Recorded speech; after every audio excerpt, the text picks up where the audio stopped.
Number 10. Cold welding. Press two pieces of the same metal together right now, and nothing happens. But do that exact same thing in the vacuum of space, and they permanently fuse into a single solid piece. No heat, no welding torch, no glue, just two metals touching, and they become one. This is cold welding, a massive headache for space engineers. On Earth, metal is coated in a thin, invisible layer of oxidation, microscopic rust from the air. You can't see it, but it acts as a physical barrier. Press two metals together here, and their oxide layers touch, not the actual metal. In space, there's no oxygen to form that barrier. The metal is bare. When two bare pieces of the same metal touch, the atoms on each surface can't tell which piece they belong to. They just see more of the same metal right next to them, so they bond instantly. Your keys don't fuse to your car door only because of a microscopic layer of rust. Remove it, and metal merges. This has caused real mission failures. The Galileo spacecraft had an antenna fail to deploy properly, and cold welding is a primary suspect. Engineers must coat spacecraft parts in special materials just to prevent the universe from quietly fusing their machines together. Number 9. The three-body problem. The math describing a planet and a star orbiting each other is clean and solvable. You can predict exactly where both objects will be a million years from now. Add a third object, just one more planet, and the entire system breaks. Not because our computers are weak,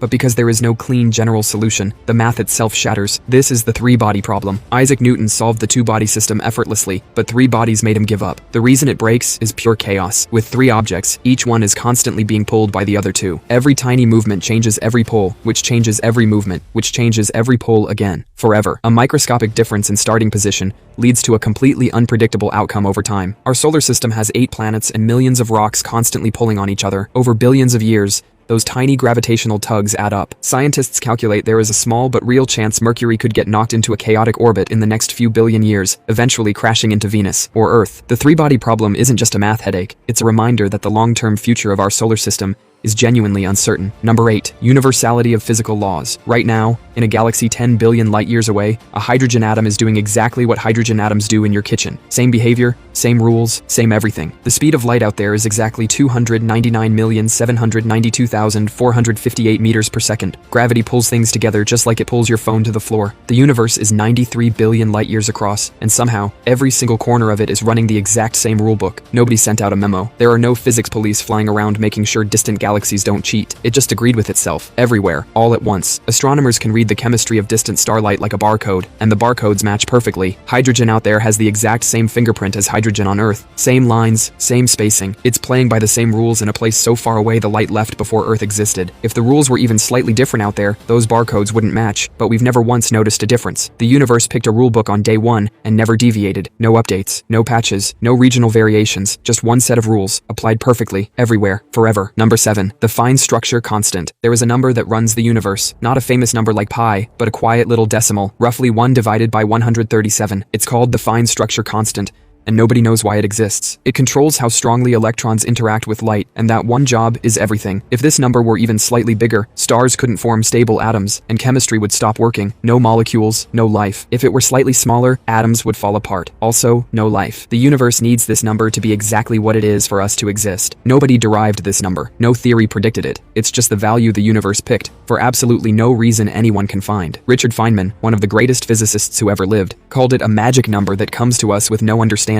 Scientists have stared at it for a century, desperate for a deeper pattern. One famous physicist spent years trying to prove it had to be exactly 1 over 137 for mathematical reasons. He was wrong. It's closer to 1 over 137.036. The universe couldn't even give us a clean, round number, just a slightly annoying decimal, as if the value was set by accidentally bumping a dial. Number 6. Gravity's weakness. Gravity holds entire galaxies together. It shaped every planet, every moon, and every black hole, and you can defeat it just by jumping. Congratulations, you just overpowered the force that sculpts the cosmos. Gravity is so embarrassingly weak that a tiny magnet on your fridge can hold up a piece of paper against the pull of the entire planet. The entire Earth, pulling down, loses to a novelty magnet. The only reason gravity feels strong is because it cheats. Other forces cancel themselves out with positive and negative charges, but gravity only pulls. It never pushes. So every single atom in the Earth is pulling you down at the exact same time. It's not strong, it's just relentless. Nobody knows why gravity is so weak. This is one of the biggest open questions in physics, known as the hierarchy problem. One popular theory is that gravity is actually leaking into other dimensions. If our universe is a thin slice of a larger reality, other forces might be stuck on our slice while gravity bleeds into extra dimensions. We only feel a tiny fraction of its true strength. The strangest part is what this weakness means for you. If gravity were slightly stronger, stars would burn out in thousands of years instead of billions. Life wouldn't have time to evolve. The universe is fine-tuned to be exactly this weak, for no obvious reason. Number 5. Indistinguishability of particles. No two coffee mugs are perfectly identical. Look close enough, and and one has a tiny scratch or is slightly heavier, they are never exactly the same. Now think about two electrons. They aren't similar. They aren't almost the same. They are completely, perfectly, 100% identical. There is no scratch, no tiny difference. Nothing separates one electron from another. Swap any two electrons in the universe, and absolutely nothing changes. You've never met two things in your entire life that were truly identical. But for fundamental particles, it's a hard rule. Every electron has the exact same mass, charge, and spin. It's like the universe made one electron and copy-pasted it trillions of times. This sameness is load-bearing. It creates two types of particles. Fermions, like electrons, follow a strict rule. Two identical fermions cannot be in the same place doing the same thing. This is the Pauli exclusion principle, and it's why atoms don't collapse and why you don't fall through the floor. The other group, bosons, love being in the same state, which is exactly how lasers work. The entire structure of reality depends on particles being perfect copies, and nobody knows why. The universe just decided these things will be identical. No variations allowed. Number 4. The uncertainty principle. Most people think they understand the uncertainty principle. You can't measure a tiny particle without bumping it, which changes its speed. It's a reasonable idea, but completely wrong. A particle doesn't have a definite position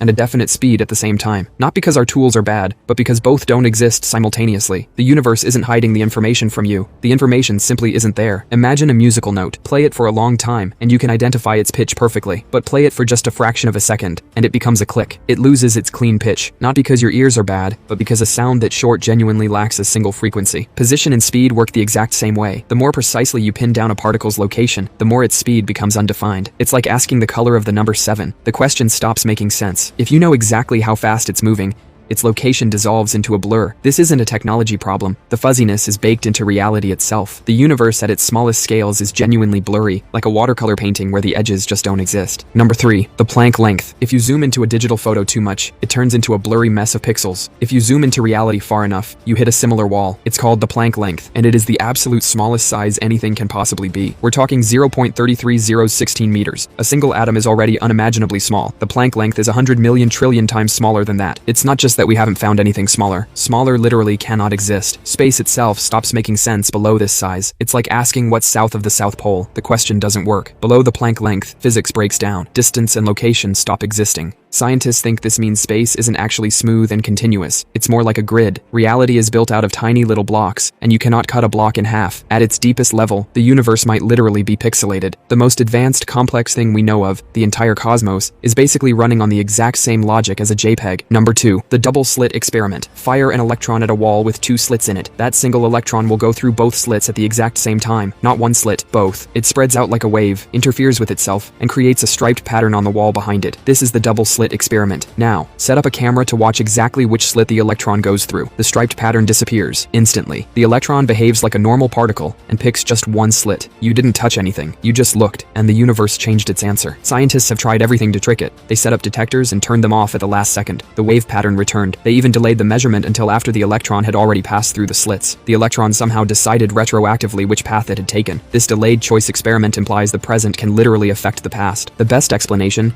is that particles exist in all possible states at once, a superposition, until they are measured. The electron genuinely goes through both slits until you look, then it picks one. Nobody knows why observation collapses reality, or what even counts as an observation. Physicists have argued about it for a century, and the honest answer is still, nobody knows. Number 1. You are not solid. You are not solid. Not even close. If you took all the actual matter in your body and squeezed out all the empty space, you would be smaller than a grain of sand. All 8 billion humans, compressed down, would fit inside a single sugar cube. Atoms are almost entirely nothing.